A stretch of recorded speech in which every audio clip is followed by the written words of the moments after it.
IREX Mumbai 2024. We now demystify EB5 further for you. We'll take questions as well. So I'm going to start with a quick round of 20 minutes and then perhaps 10 minutes of questions from the audience. I'm going to try and do a good job of asking the right questions, but please feel free to raise your hands, note down questions, and we'll take a quick round towards the end.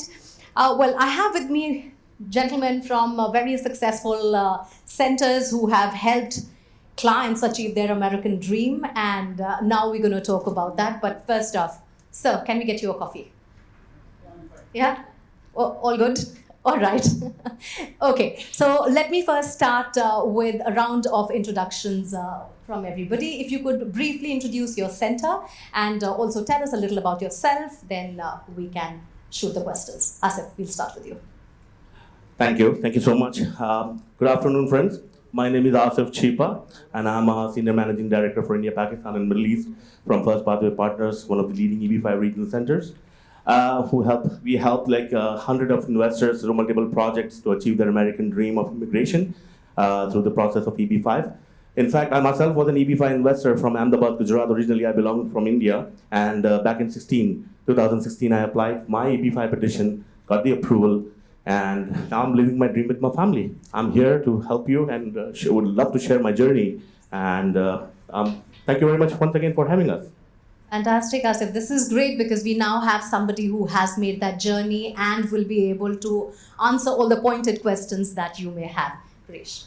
Thank you, Mugdha. Thank you all for being here. My name is Girish Mohile. I represent CNBC Swissco. It's an affiliate entity of CNB Regional Centers.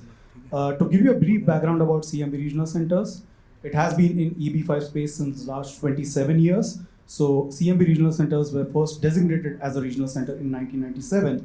Since then, we have raised around $3 billion US. We have repaid almost $1.3 billion US back to the investors. We have worked on 85 plus projects. We have 6,000 plus investors from 103 different countries. As far as I'm concerned, I'm an Indian lawyer. I am based in Mumbai, India, and I represent the company in India market. Thank you. Akshat, you already introduced yourself. Is there anything else that you may briefly want to add to that? I would just say that thank you so much, everyone, for your time. Also, thank you to the esteemed panelists. We look forward to answering your questions. I'm generally based out of Delhi. As a regional center, we're based out of Jupiter, Florida, which is very close to a place called West Palm Beach on the East Coast. That's pretty much about it. I'd let Abhishek do the needful. Thanks, Mugdha. Thank you, everyone, for having me here. So my name is Abhishek Singh. I'm from EB5 United. We are a regional center, issuers, NC manager, whatsoever you want to call us. We basically bring in different investment options for people to invest in and fight for their EB5 petitions. We are the leading EB5 fundraisers post-RIA, and we have the maximum number of I-5 260 approvals, you can say that, and the 5 and the only green cards in the new laws is through our projects. As far as I'm concerned, I started my career in this particular industry, I think, in 2014, 10 years from then. It's been a great journey. So this is about us and me. Wonderful. Let me start the round of questioning from there itself, Abhishek. Abhishek, why should an Indian opt for the EB5 visa program over any other US immigration program? I know Girish touched upon it very briefly in his presentation, but if you were to give a few bullet points as to why this program outshines every other program, what would those be? Thanks, Mugdha, for asking this. And there are many reasons. Number one, EB5 program is a direct path to green card rather than going through the complications and restrictions of many other means like H1Bs, F1s. There are no visa expiration stress, so it comes for a lifetime. So once you get it, you can have it for a lifetime and it can lead to citizenship as well. Then, there's no limitation. Like you can start building your American dream the way exactly you have envisioned it.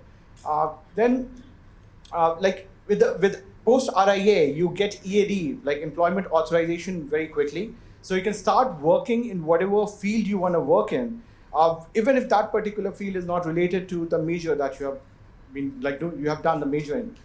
Then F1 students have to leave US once their work period, which is also called optional practical training, is over. But with EB5, you actually unlock freedom. So these are some of the points I would say, that which are very important and that actually gives a lot of power in your hand. And yeah.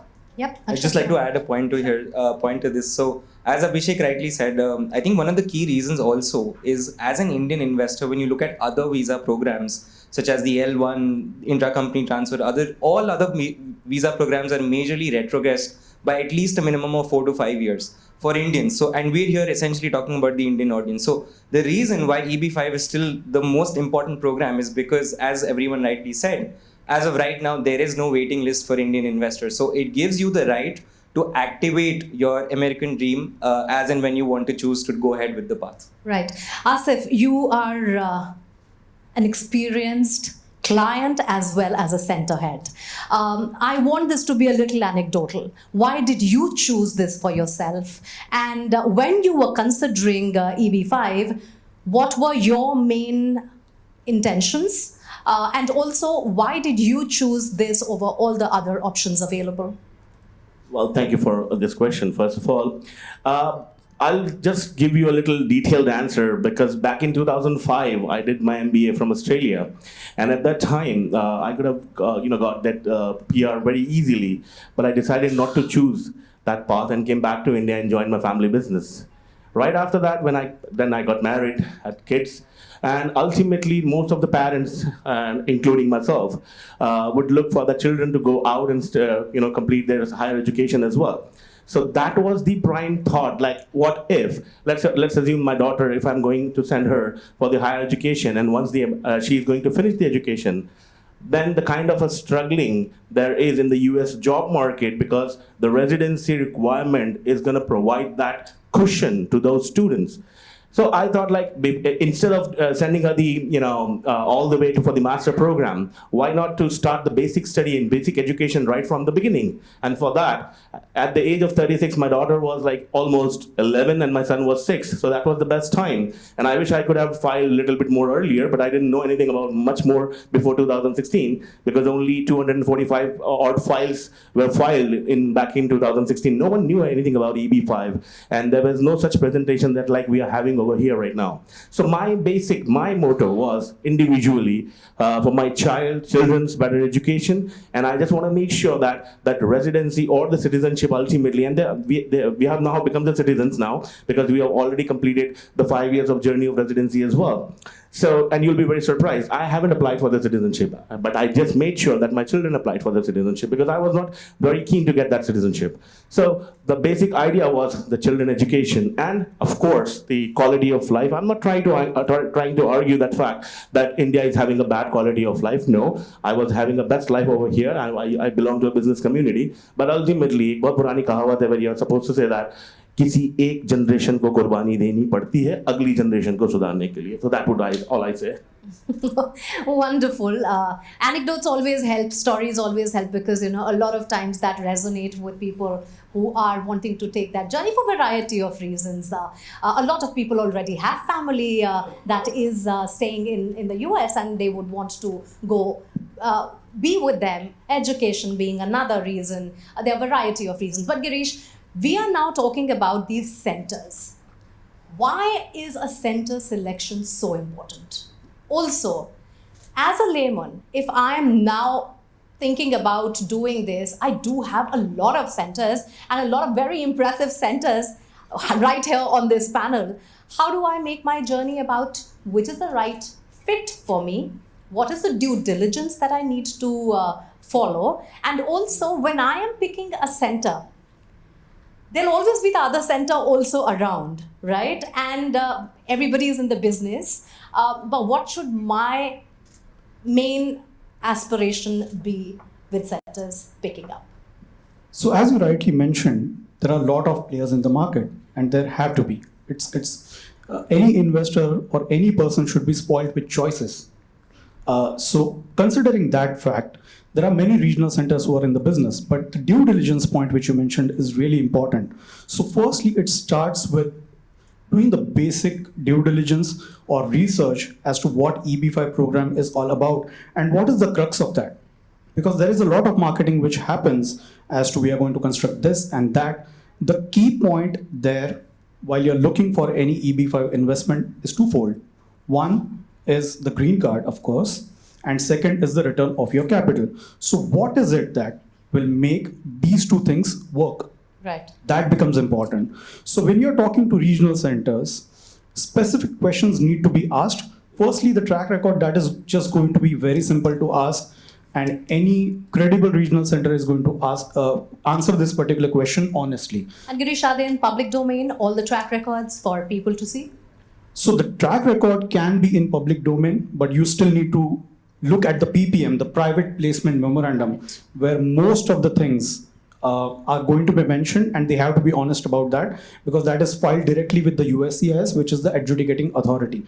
On top of that, I think one more point to add to that is, along with the regional center, for any investor or a prospective investor conducting due diligence should also consider the developer, because that developer or the borrower is going to be the one who is going to ensure that the construction activity happens, it happens on time, and the job creation which is required for the EB5 process, that happens, and then the return of capital, of course. So these things need to be considered. It's not just the regional center that you should be comfortable with, but also the developer that they are working with as well.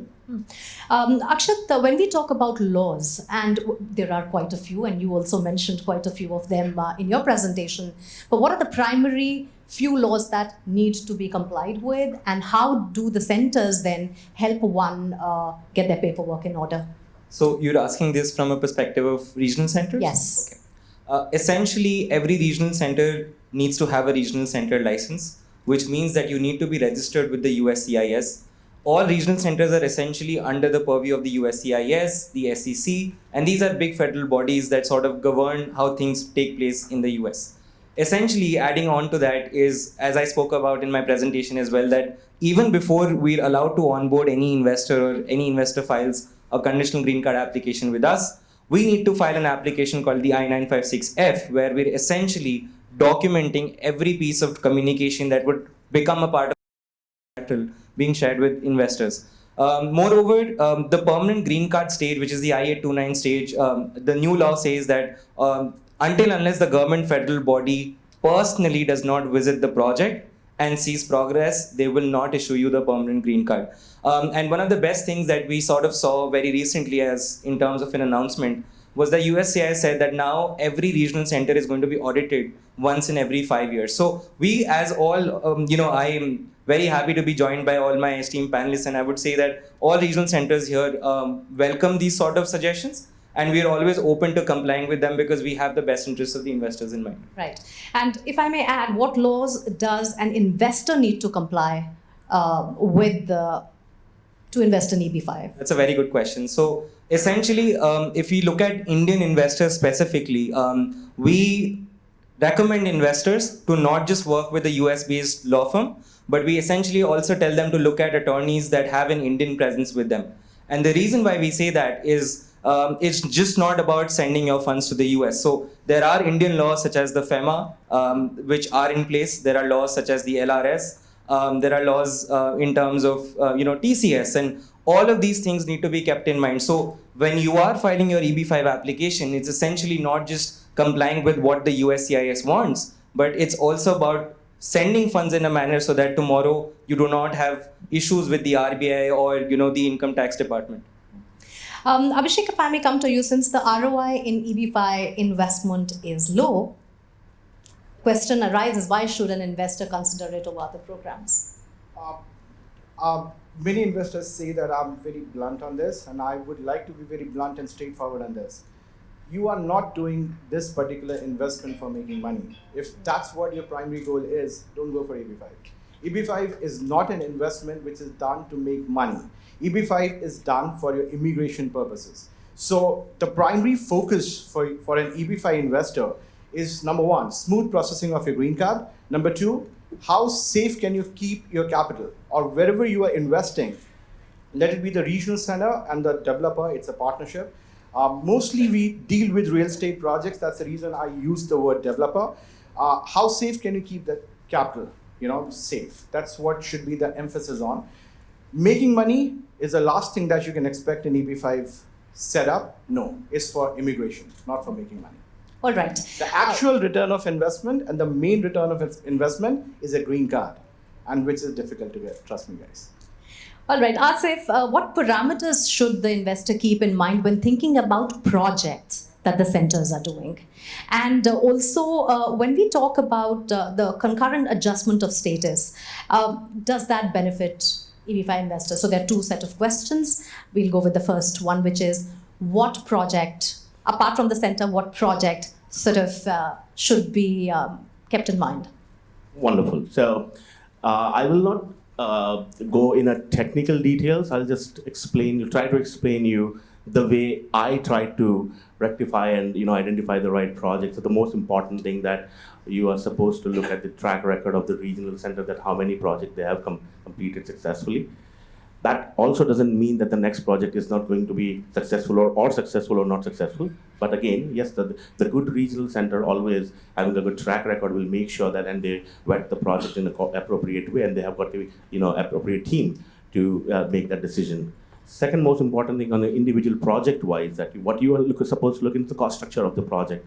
What is the developer equity? What percentage of the EB5 money is there? Who is the first lien of EB5? Whether the EB5 investor is on the first lien or the second lien, is that in the senior bank loan, is there in the particular project cost structure or not? So there are various factors apart from that.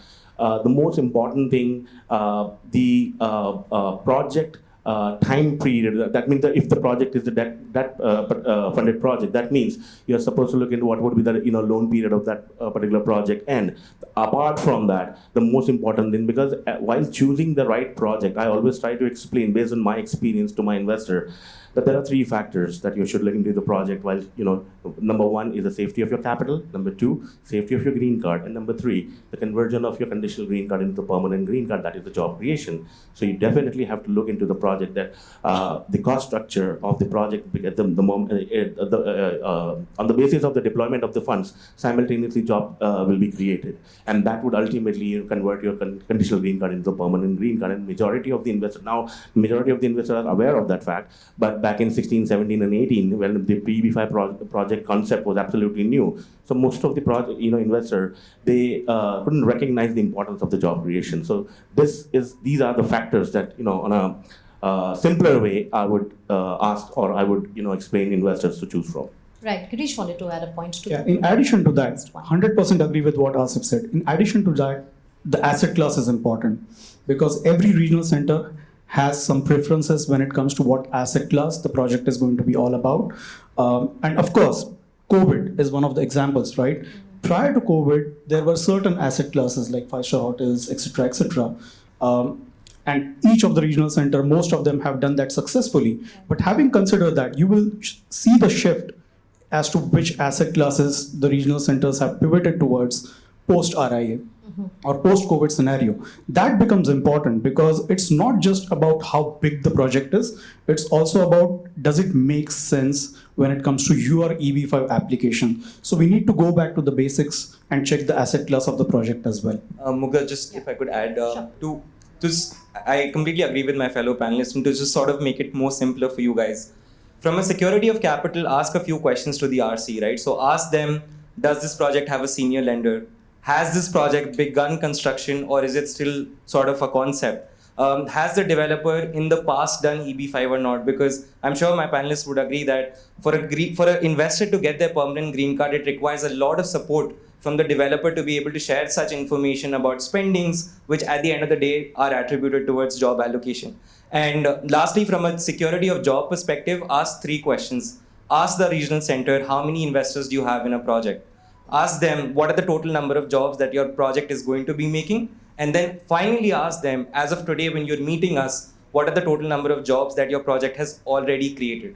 These questions, along with what my esteemed panelists said, I think would be fair enough for you to evaluate a project.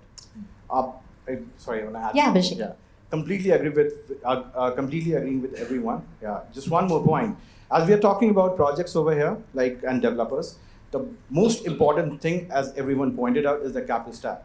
The thumb rule of choosing a project, how much is the developer's equity? That's called skin in the game. The more skin of the developer is involved in the game, the safer and the better that particular project is for you. What is the position and how this EB5 money is put into the project, whether it's a preferred equity, mezzanine, first mezzanine, second mezzanine, senior lending, what is the positioning in that particular capital stack?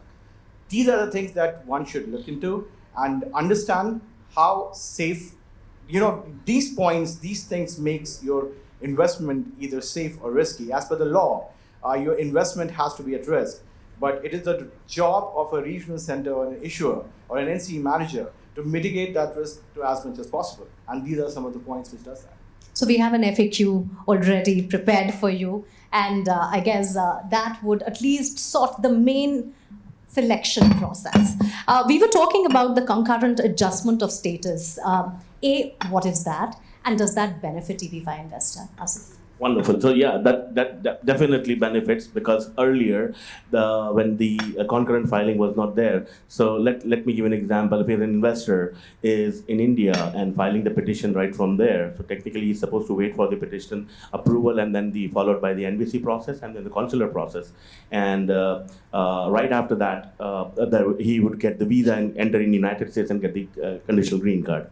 While if the investor already present on the US soil, I'm talking about the earlier scenario. So again, the same situation that the investor is supposed to make an investment, apply for the EB5 petition, and then wait for the approval of the petition, and then his status would be changed to conditional green card. Now, as per the new law, that is a wonderful law implemented by post-RIA, and so if the investor, whether it's on H1B or F1, is already on US soil, and if he's filing the EB5 petition, on the same day, he would be able to file 3 more petitions, that is change of status, EAD, that is work permit, and traveling document. I believe that's called I-131, correct? Correct me if I'm wrong. Right, yes. So the advantage of applying all 4 this petition, that means the I-526 petition is going to take the normal time, whatever the time it takes. And the moment I-526 get approved, the 485 kicks in and the green card will be given. However, the EAD and the traveling document, 131 and I-765, so that approval timing, as per the last that we have got the approval for our investors, somewhere around 4 to 6 months. So technically that means, for example, if H1B investor is there, so he is bound to work with a particular company because he requires the sponsorship letter from that particular company. And if he wishes to change that company, it would be a kind of a challenging task for that particular investor. The EAD will allow that investor to change without any obligation or any restriction. So that is, I believe, for the students and for the H1B people who are already there on the US soil, that's the biggest advantage. And that is what the concurrent filing is. And correct me if I'm wrong, if I missed something. Got it. I have a last question for Akshat, and then perhaps we'll open the floor for questions. I hope that point was clear to everybody. We may have questions afterwards, so you can add to that. But Akshat, how does the regional center safeguard the investment of the investor? Right. So essentially, we've sort of covered this in our previous discussions as well. But as we spoke about it, we try and do our due diligence in terms of where is the project located. As Girish very rightly said, you ask and you find out who are big developers who are known to be doing successful projects. So you look at the track record and the history of the developer, how successful are they? As Abhishek rightly said, you look at the asset class. So you try and see how much skin does the developer has in the project. Right. Because, for example, the current projects that we're sort of offering in the market are in the form of a mezzanine debt.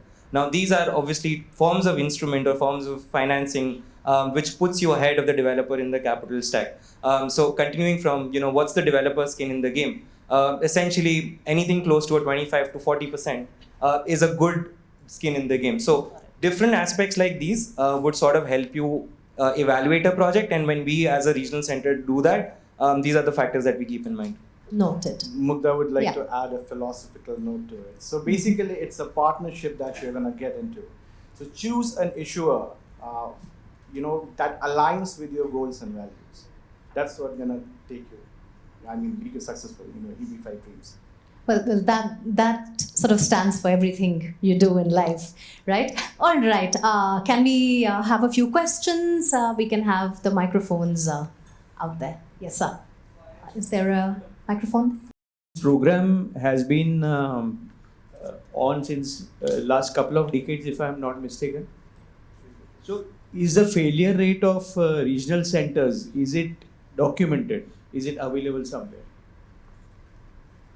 So I think when I mentioned PPM, the private placement memorandum, whoever the regional center is, that document is going to consist of all the track record of that particular regional center. They can't lie because that particular document is submitted during the initial filing with the USCIS. So whatever required information of their success, of the failures, what were the reasons, ideally the risks and disclosures, everything is mentioned in that particular document. But which is again, it varies from RC to RC. That's correct. So as an average statistic, see, for a first timer to decide whether to go into this or no. Okay, if I get a data which says that 65% failures are there, okay, it's a red signal for me. So something like that is what I was asking. Or I mean, if you guys have some impression or some data on this. See, we don't have exact statistics and probably others can add to that, but usually you will need to speak with each and every regional center to find the exact information. And we live in a world full of information technology, so just Google it. Google the name of the regional center and whatever you want to find with that, and it will be there in front of you. And it's the responsibility of every regional center. Like, I represent EB5 United, so you can ask me about my previous projects. What have we done? What is our job creation track record? How have been our repayment track record? What has been the average time of repayment to our past clients? Stuff like that. So, you can ask individually, and like if you want to look into, like you want to search about a particular regional center or anybody, you can just Google them. Just one caveat to that. Of course, Google is the source of every information. I wholly agree with you, but there is a lot of misinformation as well because Coming to that, yes. yeah. So there is negative and positive of the Google search that you may conduct. So how do you verify whatever information is available on Google is just directly speaking to the regional center.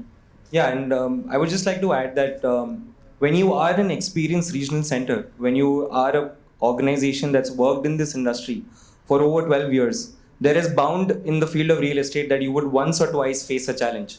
But what makes a regional center a great regional center is the one that has a compelling story of what they did about the challenge, how did they overcome it, and how they got out of it to sort of successfully deliver for all those investors. So you essentially don't want to partner just with someone who's had an excellent track record. Yes, that is the case. But you also want to look at people who are experienced in dealing with uncertainties. And we are in a world of uncertainties. We're also in a world of economic violations and economic uncertainties with various wars going around in the world. That is something that I would look at if I was an investor in your place. Yeah, and natural calamities as well. We'll take just one more question because we will have another round with Girish soon after this. So, gentleman at the back, sir, in the blue shirt. Yes. My name is Pradeep Kare, and I've been in US, UK, and Australia also. You have mentioned that EB5 is not like you are going for the earning of money. You have to just invest and then you have to stay there and get processed properly what you are offering for that. But how will you assist them to survive in that particular place? And what will be the roadmap of that person who is looking for migrate or maybe to stay there in that country? That is really very personal. You need to have your own motivation and goals for your EB5. What we can do is that. Sorry, please. Can you? Okay, yeah. So that is very personal. You need to have your own motivation and goals for your green card. What are you gonna do after getting a green card? Now, more than 90% of the clients, they do it for their kids in India. Either the kids are either already studying over there or gonna go and study or have just completed their studies or looking for work, haven't got their H1Bs or they have got H1Bs, but they want a permanent solution or whatever you want to do in the US, it's something you will have to plan. What we can provide you is we can help you obtain a green card, which will give you enormous opportunities to do anything in the US legally. May I say something? Right. So, let me be very honest. Exactly the same situation being an investor because I was in Ahmedabad. I belong to a business family, dyes and chemical, never done job in my life ever. ran 2 factories over there, and managed like 40, 50 employees over there, right? So when I thought that, okay, I should, I'm going for this EB5 route. So the first question, and this is true, I'm telling you the truth, when we got landed very first time, but that was the first question to my wife that I did. I asked her, "आ तो गए हैं, अब आगे क्या?" ये very natural. This is very natural question, but self-belief has to be there first of all. That if you are able to run a business over there, then definitely. And as I just mentioned, I've never done a job in my life, and right after 17 days, I got a job letter in my hand. Once I reached in US, landed in US. So you have to first of all believe in yourself, and whatever the decision you are taking, it's a family decision, and you have to face all the challenges accordingly.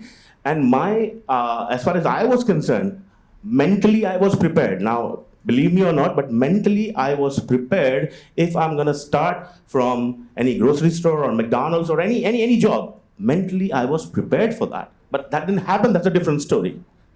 So I'd just like to simply answer your question. So when we do speak to our investors, while they are doing their due diligence, we try and pose questions as to what their plans are. Because as much as they are concerned about the success of the project, we're concerned about their future, right? We don't want our investors to get a green card and then really have a hassle or have no plans at all. So when you are speaking to a good person, a good consultant, they'll always ask you and probe you on these questions as to, sir, what is your plan? Number one. Number two, essentially, quite honestly, I've had conversations where someone's come up to me and said that this is my entire life savings and I want to put it in EB5, and I essentially advise against it. And that's not because the program is not good enough or it's risky, but you need to have a risk mitigation balance in your life. So as they say, you can't put all your eggs in one basket, and that's how we look at it. Essentially, lastly, as a regional center, what we can do and what we've done at the US Immigration Fund is that we do have a database and we have a network of our 6,000 investors. We obviously go the extra mile and try and connect you, but that's essentially what we can do on a qualitative level. It is the responsibility of the investor to find out their right path. And without that, I essentially would not recommend you to pursue the program. Very honest and very practical answer there from Akshat. I guess the partnership is very important, where you are letting them think aloud about their own plans. I think that's very important. Gentlemen, thank you so much for this very candid conversation, and thank you all of you for your questions, sir. Thank you so much. Thank you so much.